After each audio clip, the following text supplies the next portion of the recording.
जब जनता सिर्फ वोट डालती है और सवाल नहीं पूछती, तब लोकतंत्र वोट की गिनती तो करता है, लेकिन लोगों की गिनती भूल जाता है। जब जनता केवल मतदान तक सीमित हो जाती है और सत्ता से सवाल पूछना भूल जाती है, तब लोकतंत्र महज मतपत्रों की गिनती तक सिमट कर रह जाता है।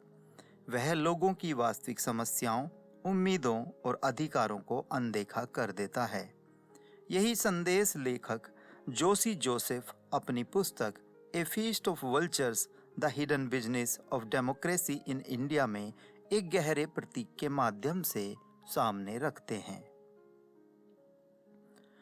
वे गिद्ध की छवि का इस्तेमाल करते हैं, ऐसा पक्षी जो मृत शरीर को चारों ओर से घेर लेता है और अवसर मिलते ही उस पर टूट पड़ता है। भारतीय लोकतंत्र में ये गिद्ध वे लोग हैं जो सत्ता, धन और कॉन्टैक्ट्स के बल पर आम नागरिकों के हिस्से को हड़प लेते हैं।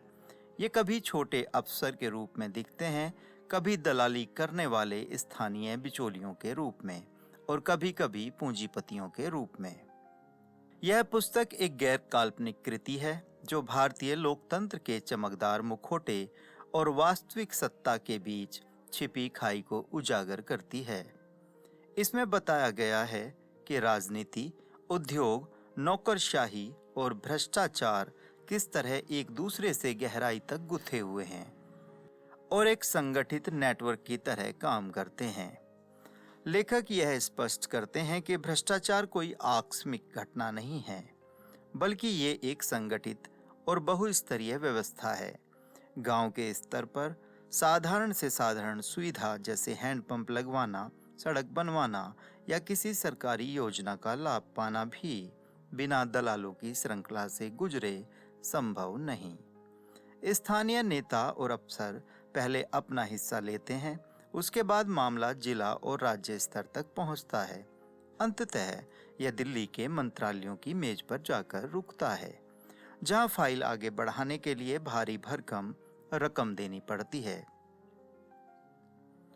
इस सिलसिले से यह साफ होता है कि भ्रष्टाचार केवल बड़े सौदों तक सीमित नहीं, बल्कि यह छोटे स्तर की परियोजनाओं तक फैला हुआ है। राजधानी में एक अदृश्य लेकिन अत्यंत प्रभावशाली दलाल व्यवस्था मौजूद है।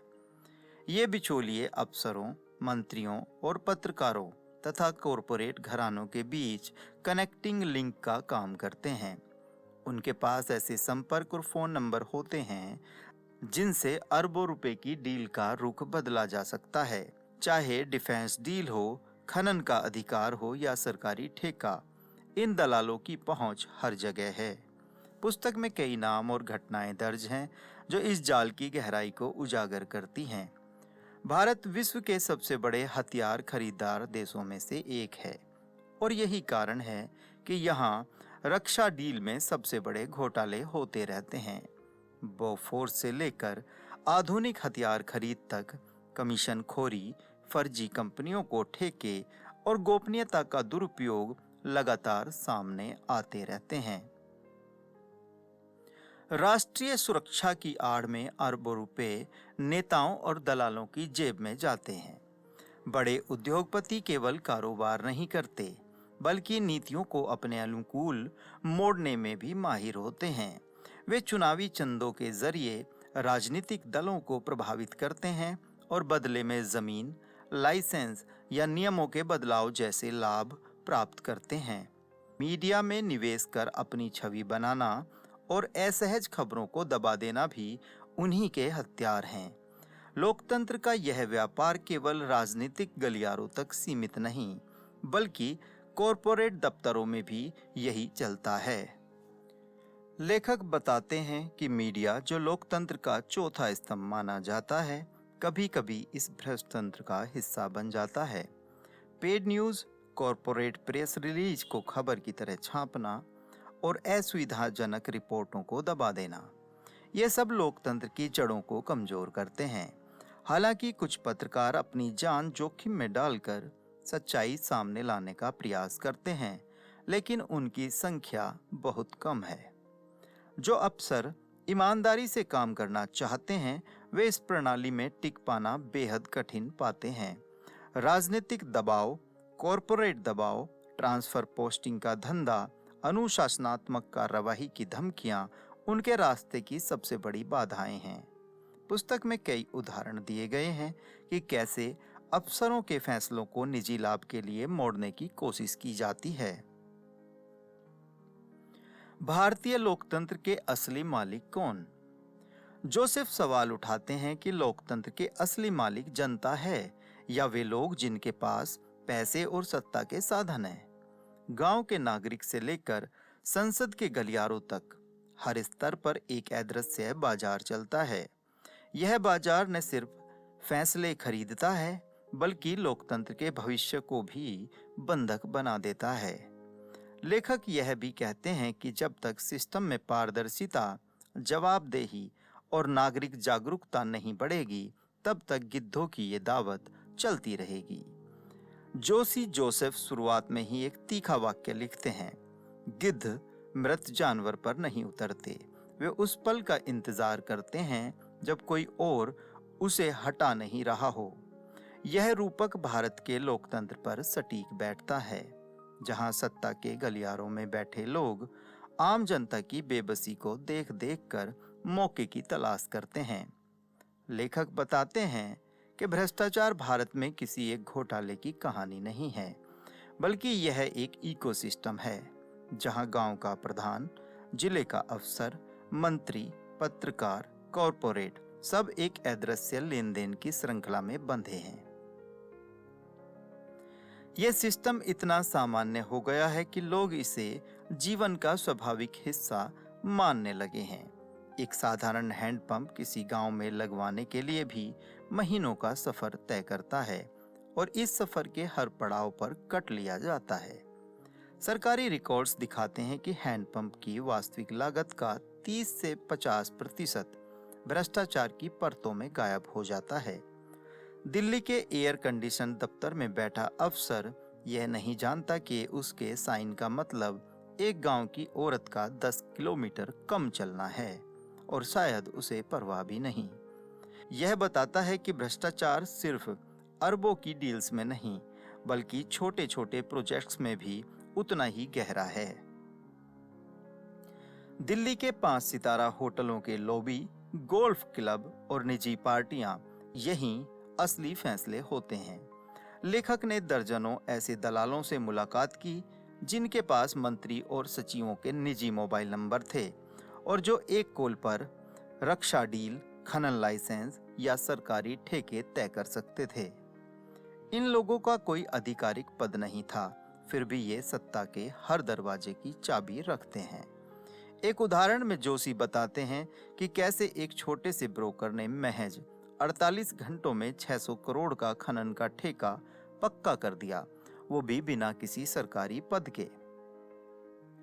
जोशी जोसेफ बताते हैं कि भारत में रक्षा सौदे अक्सर पारदर्शिता के नाम पर शुरू होते हैं, लेकिन अंत में वे दलालों, कमीशन खोरों के जाल में फंस जाते हैं। एक मामले में एक हेलीकॉप्टर डील के 360 करोड़ रुपए में से लगभग 20% रकम सिर्फ दलालों और गिफ्ट्स में दे दी गई। कभी कभी बंदूक से ज्यादा खतरनाक वह फोन कॉल होती है जो यह तय करती है कि बंदूक कौन देगा।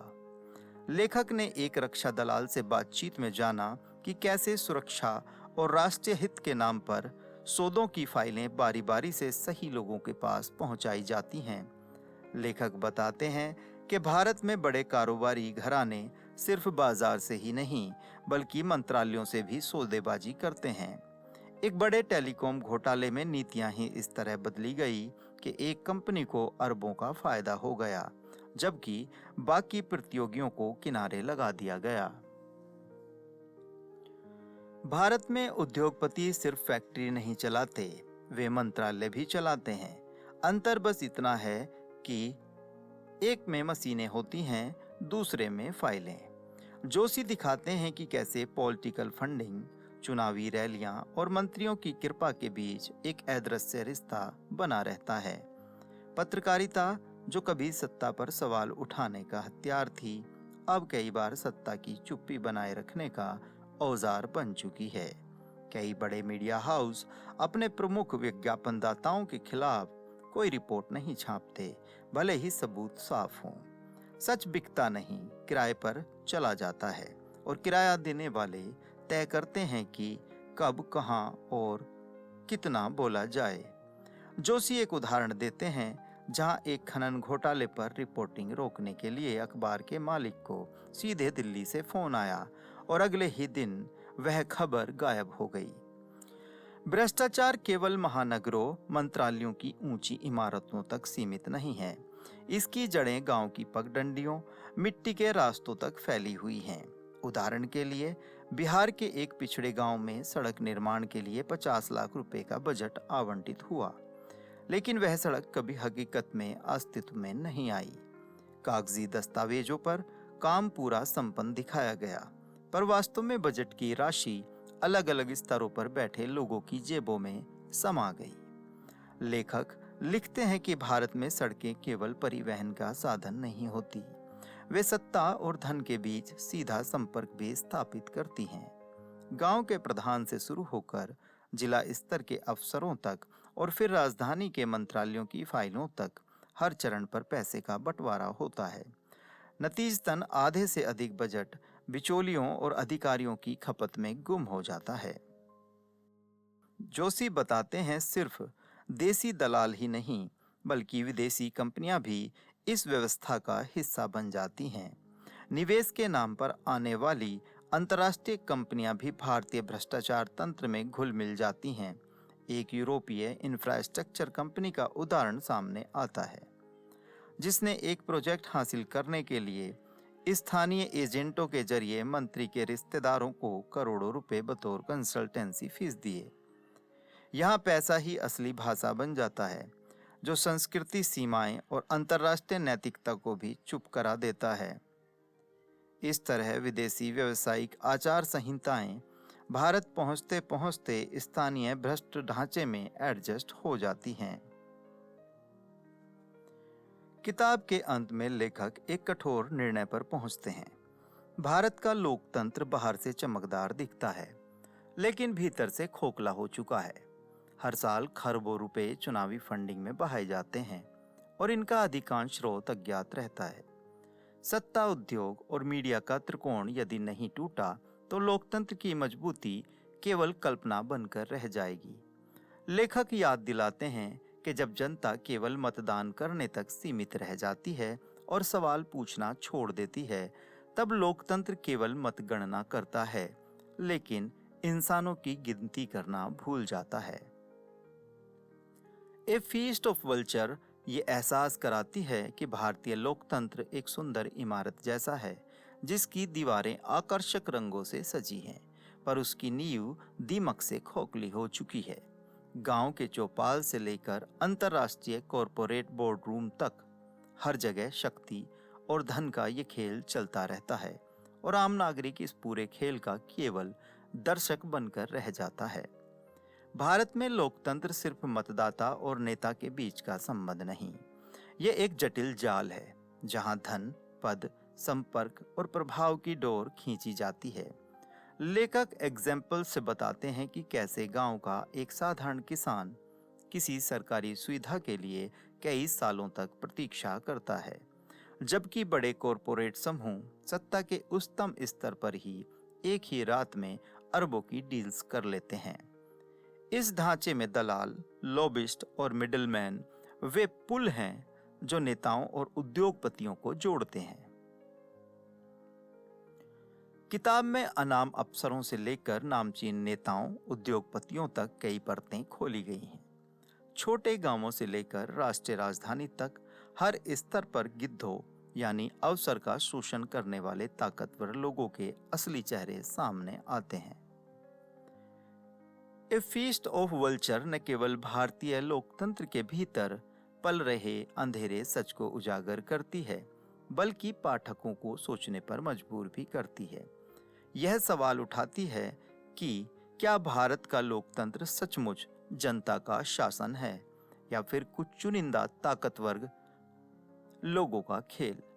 यह किताब पाठक को केवल जानकारी नहीं देती, बल्कि चेतावनी भी देती है कि यदि जनता सवाल पूछने से पीछे हटेगी तो लोकतंत्र का भविष्य केवल कागजों तक सीमित रह जाएगा। कुल मिलाकर ए फीस्ट ऑफ वल्चर भारतीय लोकतंत्र के उस अंधेरे हिस्से को सामने लाती है जिसे आम लोग अक्सर नहीं देख पाते। यह बताती है कि लोकतंत्र केवल वोट डालने भर से जीवित नहीं रह सकता। जब तक जनता सवाल पूछने की आदत नहीं डालेगी और जवाबदेही की मांग नहीं करेगी, तब तक लोकतंत्र गिद्धों के लिए भोज की तरह बना रहेगा। उम्मीद है ये ऑडियो बुक आपको पसंद आया होगा। ऐसे ही दूसरे ऑडियो बुक्स देखने के लिए हमारे चैनल को सब्सक्राइब करें। आप देख रहे थे बुकबाज और मैं हूं आर्यन।